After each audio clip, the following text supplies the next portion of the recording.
Bé, en aquest vídeo anem a veure els factors de canvi evolutiu, és a dir, aquells factors que, com ja sabem, originen canvis en les freqüències gèniques, en les proporcions dels al·lels de la població estudiada. Hem vist la mutació, que genera nous al·lels, hem vist la selecció natural, que selecciona individus segons la seva adaptació i, per tant, de retruc, selecciona gens que es mantindran en la població. Anem a veure avui un altre factor de canvi evolutiu, que serien les migracions.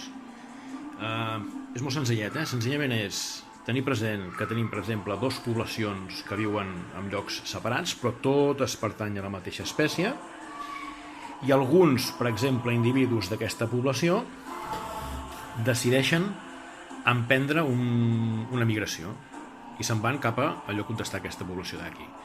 Si mirem els fenotips d'aquests individus d'aquí, doncs són de diferents colors perquè hi ha variabilitat, i cada un d'aquests porta els seus al·lels corresponents.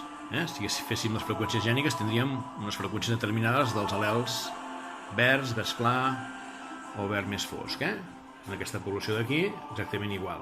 Són dues poblacions que estan distants, però que segueixen pertanyent encara a la mateixa espècie. Llavors, alguns d'aquests decideixen marxar d'aquí.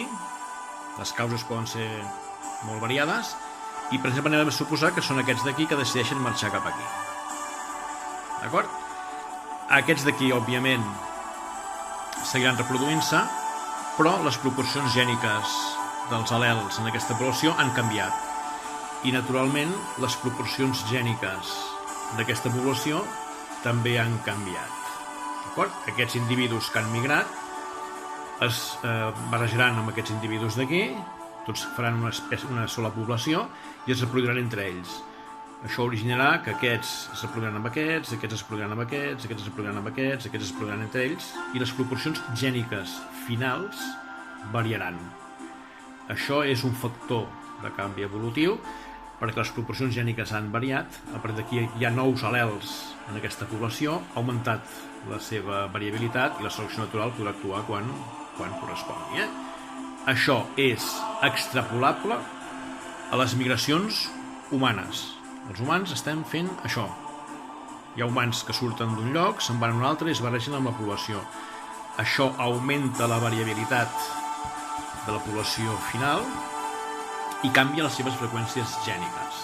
En la població inicial, òbviament, la població ha perdut alguns al·lels, perquè recordeu sempre que quan un individu marxa d'un lloc, se'n va ell i transporta els seus gens cap a la població on es barrejarà. És a dir, migren els individus i els seus gens, els seus al·lels.